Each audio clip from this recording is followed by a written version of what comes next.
Bayangkan, setelah dibombardir habis-habisan oleh jet-jet tempur Israel, penduduk Gaza kini juga harus menghadapi agresi militer dari jalur barat saat tentara IDF terus bergerak menguasai tanah Palestina. 70% area Gaza kini telah diduduki pasukan Israel, yang berarti tak ada lagi zona aman untuk pergi.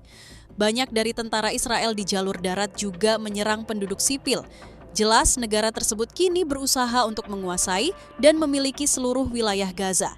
Sebuah peristiwa yang mengingatkan penduduk Palestina pada sejarah Nakba, di mana mereka terusir dari tanah mereka sendiri seperti yang pernah terjadi sebelumnya. Melihat hal itu, dunia pun tak tinggal diam. Lewat jalur diplomasi, banyak negara mencoba untuk menentang. Lewat jalur militer, Yaman terus menyerang Israel dengan konsekuensi besar yang harus mereka hadapi. Sedangkan dari rakyat sipil, mereka memilih menolak keberadaan warga Israel, seperti yang baru-baru ini terjadi di berbagai penjuru dunia, tak terkecuali di negara maju seperti Jepang.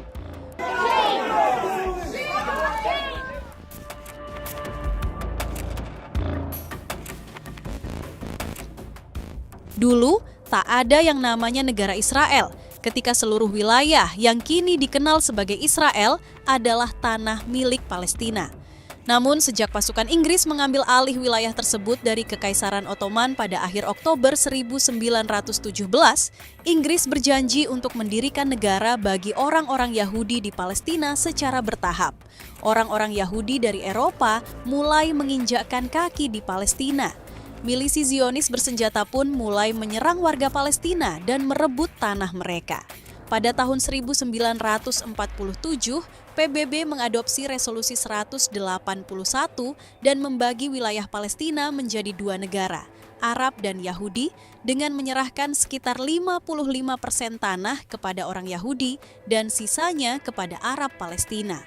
Ironisnya, meski sudah mendapatkan wilayah yang lebih luas, pada tahun 1948 menjelang berdirinya negara Israel, lebih dari 750.000 warga Palestina diusir dari rumah mereka oleh milisi Zionis.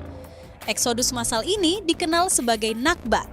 Di momen itu, warga Palestina tak hanya diusir, mereka juga menyaksikan penghancuran ratusan desa, perampasan tanah, serta hilangnya identitas budaya dan sosial mereka.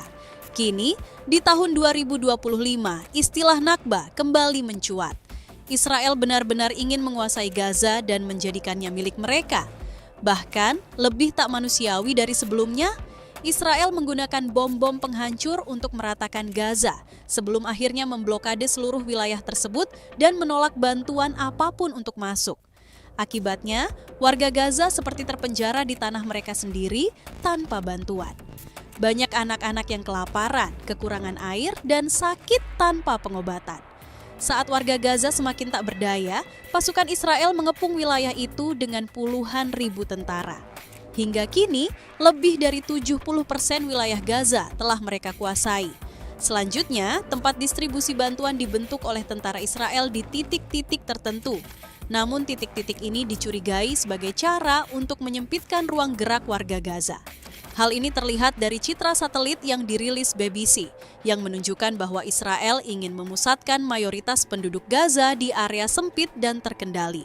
Jelas, ini adalah langkah sistematis Israel untuk benar-benar menguasai Gaza.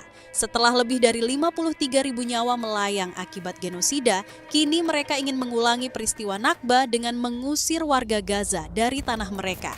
Dunia pun bereaksi, rencana kolonialisme Israel di era modern tidak bisa diterima, dan konsekuensi masif pun harus mereka hadapi. Di Jepang, saat Menteri Israel melakukan kunjungan resmi, sang Menteri Luar Negeri Israel disambut dengan kemarahan publik. Ratusan orang turun ke jalan meneriakan Israel penjahat perang. Mereka membawa spanduk dan poster yang mengecam tindakan Israel di Gaza. Sementara itu, di Korea Selatan, seorang duta besar Israel yang sedang menikmati makan malam di restoran tiba-tiba didatangi oleh para pendukung Palestina. Mereka meneriakkan kecaman dan menuntut agar sang duta besar meninggalkan tempat tersebut karena Israel dianggap tak pantas berada di sana. Genocide is not welcome here. Stop genocide. You're complicit in genocide. You're complicit in genocide. Sementara itu, di Amerika Serikat, sebuah insiden terjadi di sebuah maskapai penerbangan. Dalam sebuah video, tampak seorang warga Israel diminta turun dari pesawat setelah mengeluarkan pernyataan negatif tentang Gaza. The captain of the airline would like to remove from your staff.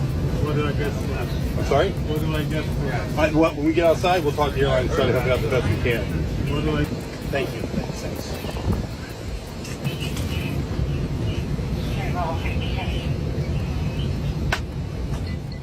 Tak berhenti di situ, di Athena, Yunani, sikap tegas terhadap Israel ditunjukkan dengan aksi terbuka. Beberapa restoran memasang pamflet mencolok bertuliskan, "Semua tentara Israel adalah pelaku perang, okupan, perampok, perampok. We don't want you here." Hal serupa juga terjadi di Napoli, Italia.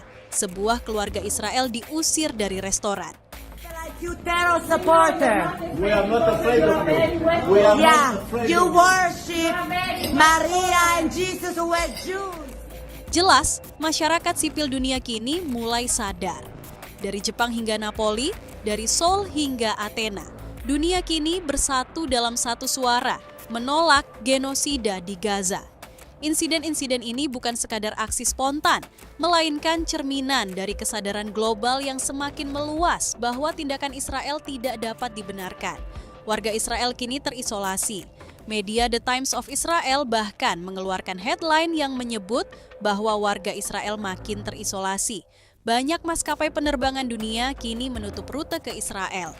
Serangan Houthi juga membuat penerbangan dari negara-negara sekutu seperti Amerika, Jerman, hingga India tak berani terbang, dan banyak yang menunda penerbangan mereka. Namun, di luar alasan keamanan, banyak juga maskapai yang menutup rute sebagai bentuk solidaritas terhadap Gaza. Dua maskapai Turki, Turkish Airlines dan Pegasus Airlines, menutup rute ke Israel dan menyerahkan slot mereka di Bandara Ben Gurion. Virgin Atlantic dari Amerika menutup rute London Tel Aviv secara permanen. Air Malta juga menghentikan penerbangan ke Israel setelah Perdana Menteri Malta, Robert Abela, menyatakan bahwa Israel bersalah atas kekejaman di Gaza. Lalu ada Uni Emirat Arab, di mana maskapai yang berkantor pusat di Dubai menangguhkan semua penerbangan ke dan dari Tel Aviv sejak perang meletus. Kini, langit Gaza yang dulu biru telah dipenuhi asap dan debu kehancuran. Nakba 1948 seolah terulang kembali di depan mata dunia. Sekali lagi, dunia tidak boleh tinggal diam. Dari Jepang hingga Napoli, dari Seoul hingga Athena, suara penolakan terhadap Israel menggema keras. Demonstrasi massal, pengusiran warga Israel dari restoran, hingga penutupan rute penerbangan oleh maskapai dunia seperti Turkish Airlines, Virgin Atlantic, Air Malta, dan maskapai Uni Emirat Arab menunjukkan bahwa solidaritas global untuk Palestina semakin nyata. Kami tidak akan tinggal diam melihat genosida, seru para demonstran di Jepang. Sebuah kalimat yang mencerminkan kemarahan dunia terhadap tindakan Israel. Warga Israel kini benar-benar terisolasi, seperti yang diungkapkan The Times of Israel, dengan banyak maskapai dunia menghentikan operasi mereka ke negara tersebut. Sebagian karena alasan keamanan, sebagian lagi sebagai bentuk solidaritas. Yaman, dengan segala konsekuensi besar, juga terus melawan lewat serangan militer. Sementara itu, rakyat sipil dunia memilih boikot dan penolakan sebagai senjata utama mereka. Nakba mungkin sedang terulang, tetapi kali ini dunia tidak akan membiarkannya terjadi tanpa perlawanan. Suara keadilan untuk Palestina kini bergema lebih keras dari sebelumnya, dan sejarah akan mencatat bagaimana rakyat dunia bersatu melawan ketidakadilan. Gaza mungkin terluka, tapi semangat perlawanannya tidak akan pernah padam.